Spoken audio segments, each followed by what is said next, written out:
Oiê! Meu nome é Patrícia Calderon, sou jornalista, estressadíssima, mas gente boa, tá? Ansiosa pra uns, paranoica pra outros. Esse aqui é o meu podcast, mas ele pode ser seu também. Decidi criar um canal pra gente falar sobre saúde mental sem nóia, sem preconceito, sem tabu.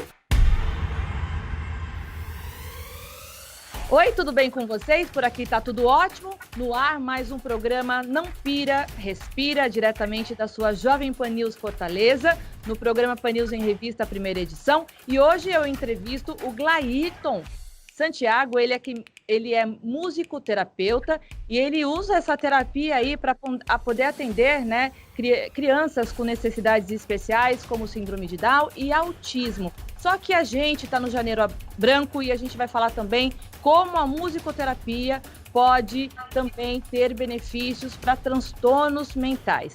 Tudo bem, Glairton? Obrigada pela sua vinda. Oi, Patrícia. Oi, todo mundo. Imagina, eu que fico feliz aqui por debater esse papo com vocês. Né, uma temática super necessária, né, para não dizer indispensável, principalmente nos tempos que a gente vive. Estamos aí, vamos conversando e na medida que os assuntos forem surgindo, a gente vai aprimorando, né, para a gente poder levar um pouco de informação a mais para o pessoal que está aí. Vamos lá. Glairton, a gente está no Janeiro Branco e a gente vai falar sobre saúde mental. Eu queria saber como a musicoterapia pode beneficiar pacientes com algum tipo de transtorno. Muito bem, Patrícia, a pergunta é excelente. Por quê?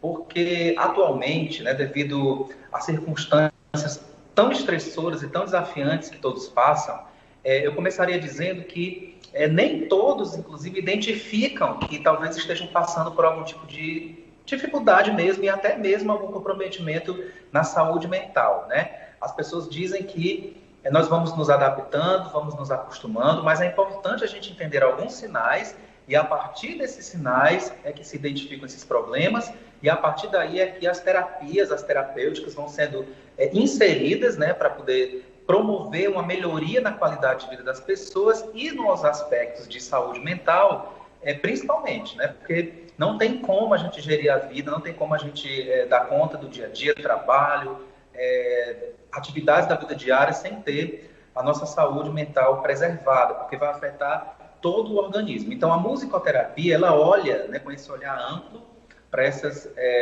dificuldades que podem surgir, sejam através de diagnósticos específicos, né, como os aspectos emocionais, os transtornos emocionais que podem ser manifestados por transtornos ansiosos, depressão, alguns casos que evoluem como alguns casos como o burnout, como transtornos de bipolaridade e alguma coisa nessa linha em que a musicoterapia vai identificar de que maneira as dificuldades maiores dessas pessoas se apresentam e aí a musicoterapia entra. Quais são os benefícios da musicoterapia para esses transtornos?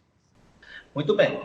Então, principalmente com relação à estruturação do organismo, do funcionamento do organismo. Existe uma palavrinha chamada homeostase.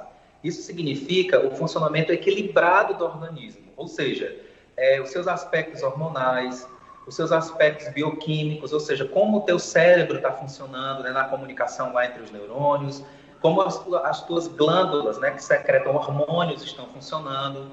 Então, às vezes, a própria respiração, um trabalho simples de respiração através do canto, por exemplo, pode gerar uma reorganização de equilíbrio no teu organismo, né? Então, a musicoterapia ela faz técnicas através do canto, através de tocar alguns instrumentos também, né? Quando você trabalha com ritmo, o teu cérebro e o teu organismo, ele também tende a se organizar, né? Então, os aspectos ansiosos, onde as pessoas têm pensamentos acelerados, onde as pessoas dificilmente estão no momento presente, vão ser beneficiados porque a música ela funciona no aqui e agora.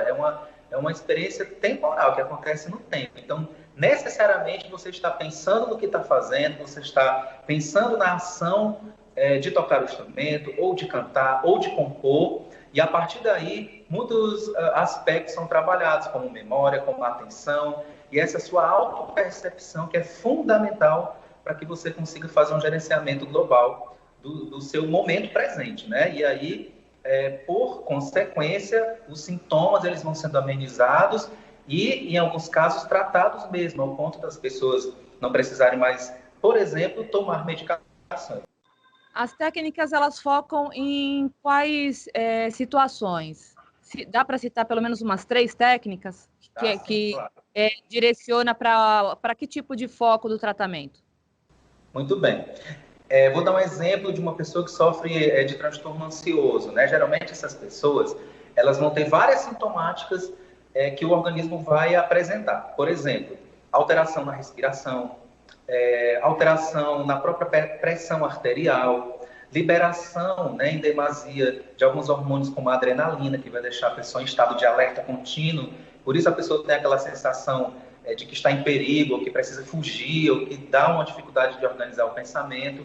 Então, em situações como essa, o canto estruturado, né, cantando, por exemplo, vogais com determinada duração, improvisando algum tipo de melodia curta, né, a partir de um instrumento musical, a pessoa engajada nessa improvisação, ela está controlando a sua respiração, ela está planejando o que está fazendo, então, naturalmente, ela tira o foco do que ela possa estar sentindo e coloca o foco numa produção prazerosa, que tem uma estética, e aí, olha que interessante, o cérebro dessa pessoa, ele vai começar a funcionar gerando ali, liberando neurotransmissores que dão uma experiência de prazer para a pessoa, uma experiência de bem-estar. Então, ela vai mudando tanto o quadro da experiência dela interna, quanto o organismo, de uma maneira geral, vai se organizando. Outro exemplo, pessoas que sofrem de depressão. Na maioria dos casos, existe uma desordem mesmo nos neurotransmissores que dão bem-estar e prazer, né? A gente chama de sistema dopaminérgico. A partir de algumas atividades, onde a pessoa ela utiliza músicas que faz parte da história dela, que tem um significado, né, na vida dela, profundo, tocando essa música, talvez recriando essa música, mudando palavras, né, que ela própria decida para ressignificar essa canção, trazendo uma memória reconstruída da sua experiência. Então, o organismo também vai mudando o tipo de funcionamento orgânico e isso vai trazendo outros tipos de sensações, outros tipos de liberações químicas e, ao longo do tempo, ao longo do processo terapêutico, isso também vai gerando uma melhoria na qualidade de vida. E um terceiro exemplo que eu posso dar com relação à memória.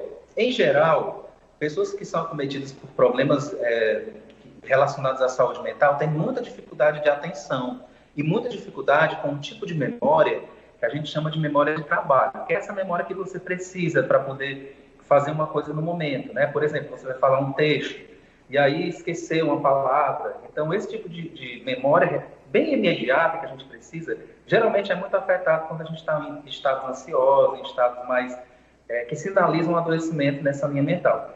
Então, uma atividade muito interessante são as atividades de improvisação, onde a pessoa ela pode tanto improvisar com a voz ou com instrumentos. Por quê?